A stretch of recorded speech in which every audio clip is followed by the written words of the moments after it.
Every insight deserves an audience.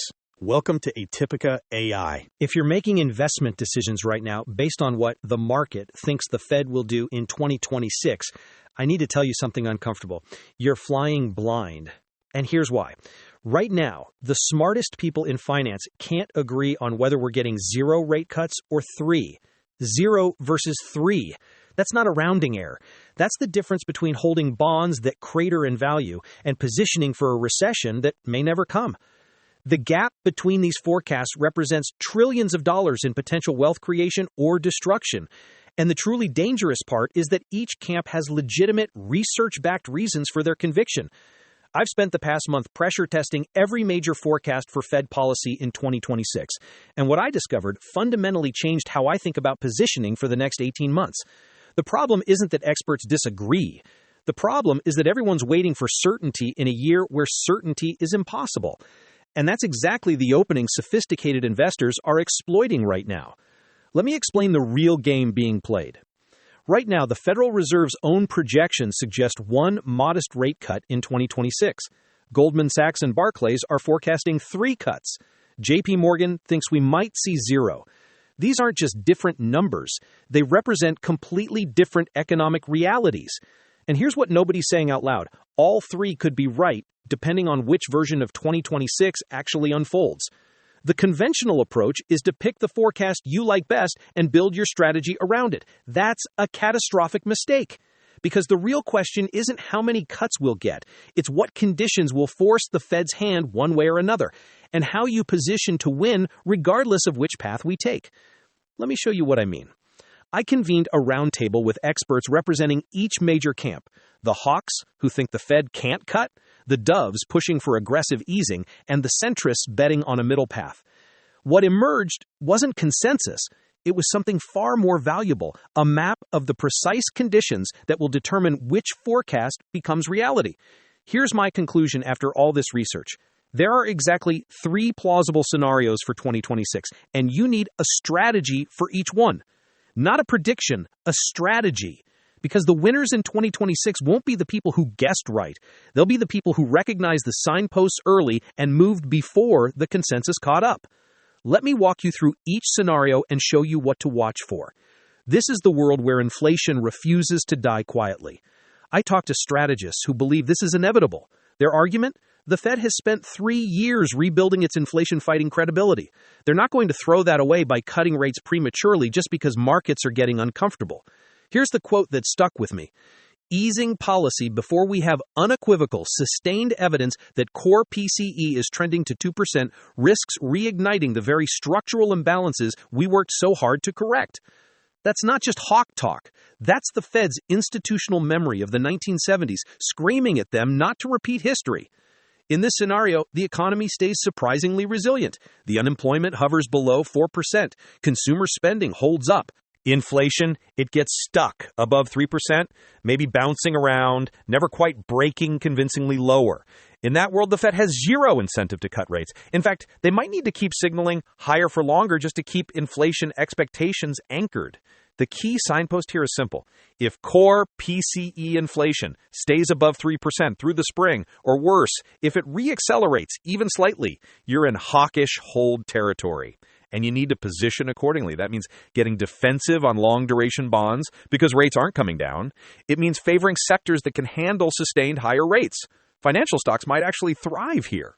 1 to 2 cuts, probably starting mid-year, proceeding carefully.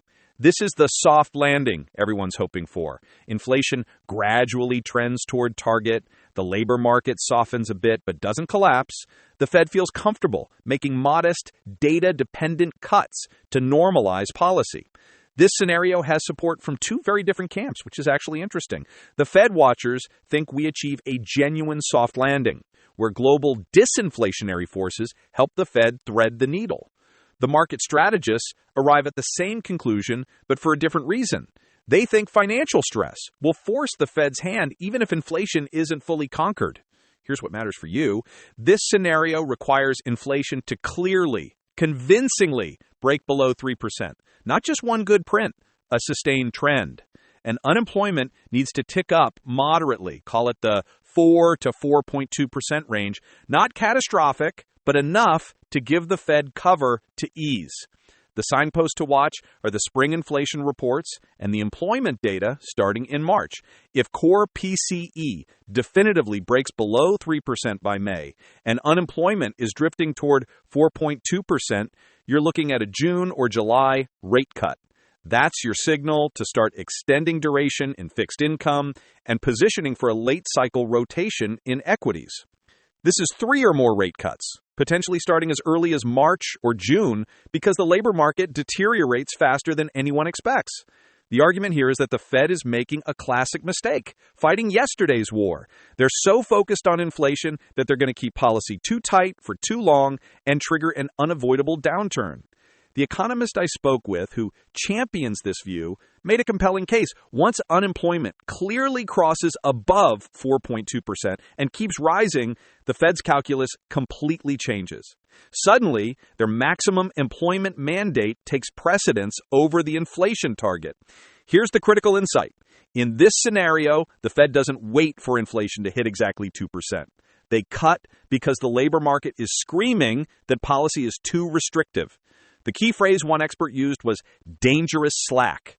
If unemployment hits 4.5%, that's dangerous slack. That forces aggressive easing. The signpost here is crystal clear. Watch the unemployment rate. If we see 2 consecutive months where unemployment clearly breaks above 4.2% and heads toward 4.5%, you need to move immediately. That's your signal that we're entering a dovish cycle. Long-duration treasuries become your best friend. Defensive equities outperform. You rotate away from cyclicals fast. Now here's where this gets really practical. I asked each expert a blunt question. What single data point would make you abandon your forecast and switch to the opposing view? Their answers are your playbook. The Hawks said, if unemployment clearly breaks 4.5% for 2 straight months while inflation is trending down, they'd have to admit the Fed will cut aggressively. The Doves said, if inflation re-accelerates above 3.2%, even they'd acknowledge the Fed has to hold. The centrist said, if we see sustained financial market stress, think credit spreads blowing out or equity volatility spiking, the Fed cuts regardless of where inflation sits.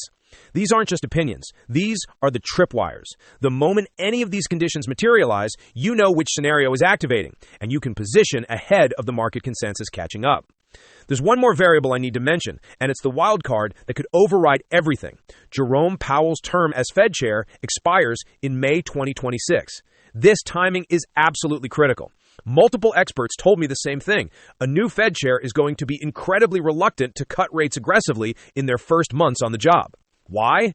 Because they need to establish their inflation-fighting credentials. They cannot afford to be seen as soft on inflation or politically influenced. What this means practically is that any borderline decision around May or June, right when a new chair might be settling in, probably tilts toward holding steady rather than cutting. The leadership transition creates a bias toward inaction at a critical moment in the year. If you're gaming out the timing of potential cuts, that May to June window carries extra institutional inertia.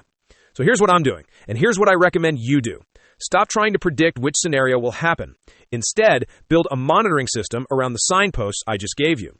Create a simple framework. If inflation stays above 3% through spring and unemployment stays below 4%, you're in Hawkish Hold. Position defensively, short duration, favor financials, stay away from rate-sensitive growth stocks.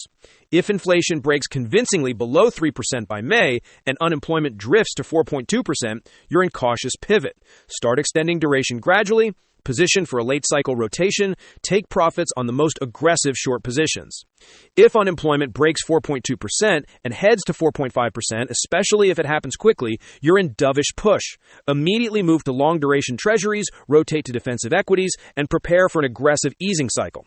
I've already adjusted how I'm managing risk. I'm not making a single bet on one forecast. I'm watching the signposts, and I'm ready to pivot fast. Because here's the truth. The investors who win in 2026 won't be the ones who predicted the future. They'll be the ones who recognize the present faster than everyone else. The data is going to tell you which scenario we're in. You just need to be watching the right data. Track core PCE inflation religiously. Watch the unemployment rate like your portfolio depends on it, because it does.